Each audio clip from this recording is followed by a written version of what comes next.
소요리 문답 제33문답에 대해서 알아보도록 하겠습니다. 32문답에 효과적으로 부르심을 받은 자들이 금생에서 얻는 유익이 칭의, 양자됨, 성화, 그리고 여러 유익들에 참여한다 그랬습니다. 그러면 효과적으로 부르심을 받은 자들, 구원받은 자들이 받는 첫 번째 유익인 칭의, 그게 무엇인지 33문에서 질문합니다. 칭의란 무엇입니까? 칭의는 하나님의 자유로운 행위로, 자유로운 은혜의 행위로 하나님은 칭의에서 우리의 모든 죄를 용서하시고 하나님의 시각에서 우리를 의롭다 받아들이시는데 오직 우리에게 전가되고 오직 믿음으로 받아들여진 그리스도 때문에 그렇게 하십니다. 그랬습니다. 칭의는 하나님의 자유로운 은혜의 행위다. 죄를 용서하시고 의롭다 받아들이신다. 그리고 그리스도의 의가 우리에게 전가되고 전달되고 오직 믿음으로 받아들여진다. 그렇게 답을 하고 있습니다. 이 세상 사람들이 몰라서 그렇지 성공만 늘 쫓아갑니다. 하지만 성공하지만 그 뒤에 오는 실패 감당할 수도 없고 그리고 예측할 수도 없습니다. 돈만 많으면 사람들이 잘 살겠다. 그리고 내가 성공하면 그래도 괜찮겠지. 이런 막연한 상상에 의해서 살아가지 결국 뒤에 오면 성공 없습니다. 실패밖에 남아있지 않습니다. 인간의 삶이 그렇습니다. 세상 사람들이 합리적으로 생각하고 객관적으로 뭔가를 판단하고 전문성을 가지고 최선을 다해서 성공을 이룹니다. 많은 사람들이 영웅을 참 대단하다 그러고 그리고 위대한 일을 많이 만든 사람들, 그 사람들을 대단하다 평가합니다. 미안하지만 그 사람들 뒤를 자세히 쳐다보면 그만큼 고통이 심했습니다. 건물이 높이 올라가면 올라갈수록 뒤에 따라오는 그림자는 큽니다. 깁니다. 넓습니다. 그림자는 보지 못한 채 높이 세워진 건물만 보고 대단하다. 정말 부럽다. 나도 어떻게 저렇게 하면 크게 될 수 있을까? 그것만 상상합니다. 그러나 정말 뒤에 보면 그늘이 많습니다. 굉장히 성공했는데 영적으로 심각한 문제 속에 시달리는 사람들 많습니다.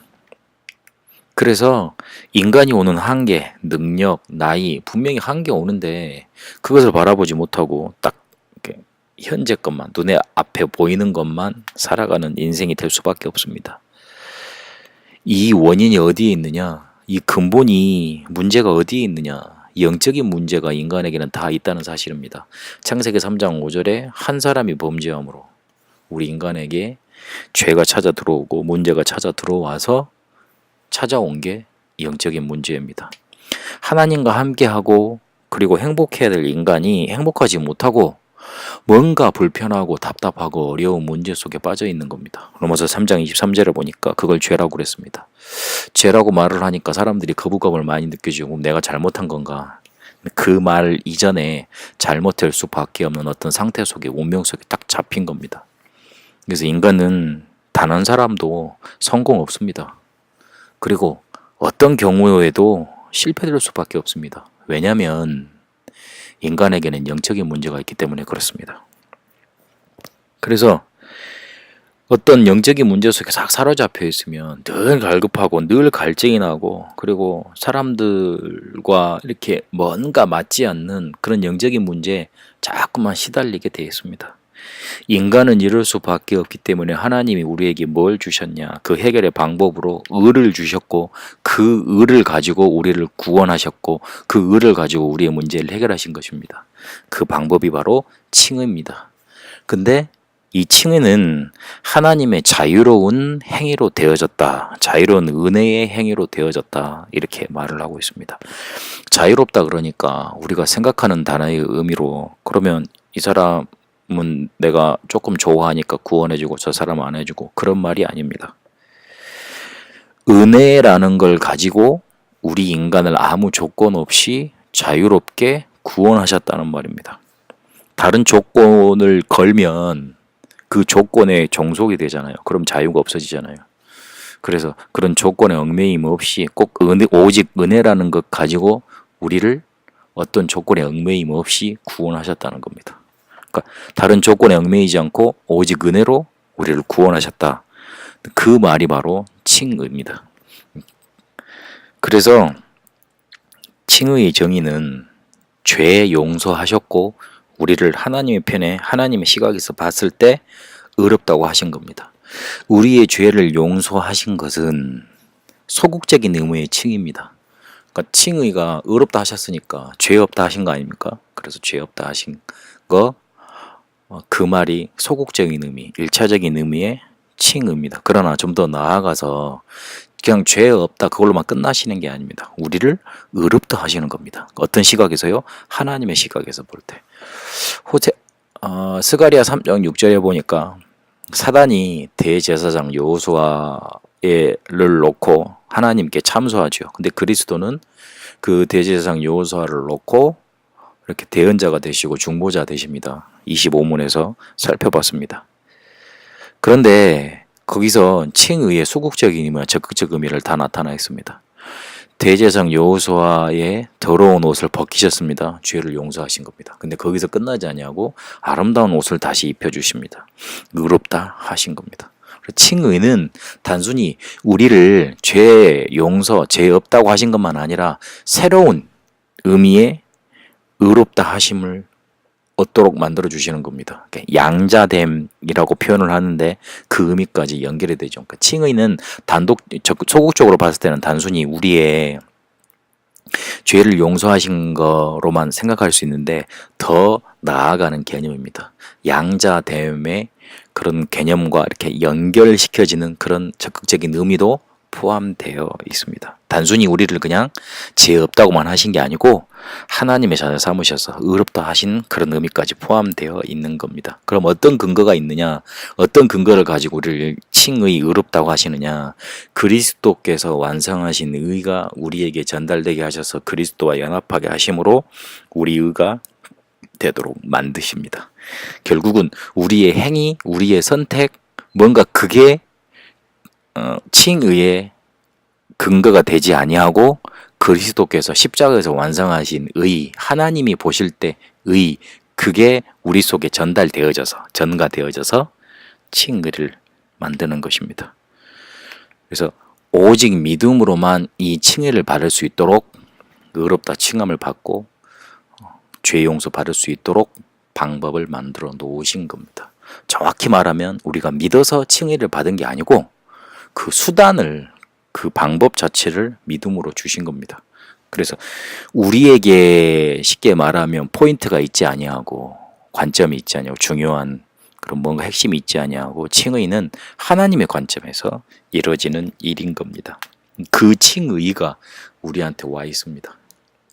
우리를 죄 용서하셨고 우리를 의롭다 하셨습니다. 그래서 여기서 더 중요한 것을 보면서 이 칭의의 축복된 사실을 누려야 되겠습니다. 우리는 앞서도 말했던 것처럼 절대 운명 속에 빠져서 절대 빠져나올 수 없는 그런 인생들이었습니다. 거기에서 우리에게 칭의 의롭다 하심으로 해방되게 하셨습니다. 그리고 우리가 정말 우리를 의롭다 하신 거 모르고 그리고 의롭다 하실 수밖에 없는 그런 영적인 문제에 대해서 모르면 앞으로 다가오는 흑암 문화 이길 수 없고 그리고 그 흑암 문화 속에서 살아가야 되는 우리 후대들을 살릴 수 없습니다. 그래서 우리 속에 하나님이 우리를 의롭다 하신 거 그리고 우리에게 전가되어진 의로 충만해져야 합니다. 그리고 더 중요한 건 우리에게는 남아있는 영혼 세계가 있습니다. 가장 중요한 것들인데 가장 모르고 살아갑니다. 그래서 하나님이 우리에게 자유로운 은혜의 행위로 주신 칭의, 우리의 죄를 용서하시고 하나님의 시각에서 우리를 의롭다 하신 칭의, 우리에게 뭔가 그 칭의의 근거가 있는 게 아니고 우리에게 전가되어지고 믿음으로 받아들여진 그리스도의 의, 그걸로 우리가 충만해져야 하겠습니다. 어떤 것이 우리에게 성공입니까? 미안하지만 성공 없습니다. 그래서 하나님은 우리에게 실패될 수밖에 없는 운명에서 벗어나오라고 하십니다. 하나님이 우리에게 그리스도 의를 전가시키심으로 그것을 믿으라 하심으로 그거 믿을 수 있는 은혜를 우리에게 주심으로 은혜로 우리를 죄 용서하셨고 의롭다 하셨습니다. 그 칭의의 축복이 지금 우리에게 와 있습니다. 그 축복 속에 날마다 넘쳐나는 감격 감사 있게 되시길 바랍니다. 로마서 3장 24절 25절은 이렇게 말을 합니다. 그리스도 예수 안에 있는 성령으로 말미암아 하나님의 은혜로 값없이 의롭다 하심을 얻은 자 되었느니라.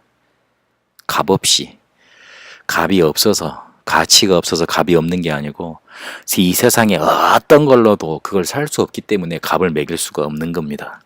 이 예수를 하나님이 그의 피로써 믿음으로 말미암아 화목제물로 세우셨으니 이는 하나님께서 길이 참으시는 중에 전에 지은 죄를 간과하심으로 자기의 의로우심을 나타내려 하심이니.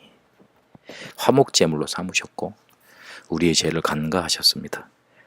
용서해 주신 겁니다. 왜냐하면 자기의 의를 나타내셔서 우리를 구원하시기 위해서. 칭의의 축복, 칭의의 감사, 칭의에 대한 그런 확신이 여러분 속에 나타나게 되시길 바랍니다. 우리에게 기준이 있는 게 아니라 하나님께 기준이 있습니다. 많은 사람들이 이걸 가지고 흔듭니다마는 여러분 구원받은 하나님의 자녀라는 그 사실로 확신되시고 충만하게 되시길 바랍니다. 살아계신 하나님, 하나님의 자유로운 은혜의 행위로 말미암아 우리는 죄 용서 받았고 의롭다 하심을 받은 자 됐습니다. 하나님이 우리에게 그리스도가 받아들여지게 하셨고 그 그리스도가 가진 의가 우리에게 전가되게 하셔서 우리를 하나님의 자녀 삼아 주셨습니다. 칭의의 축복으로, 칭의에 대한 감사로, 칭의에 대한 확신으로 넘쳐나게 하시고 우리의 삶 속에 이 구원의 감격과 감사 날마다 넘쳐나 우리에게 잘못 들어와 있는 영적인 문제 이겨내고 세상에서 이 칭의의 축복을 전달하는 자로 살게 하여 주옵소서. 살아계신 우리 주 예수 그리스도 이름으로 기도합니다. 아멘.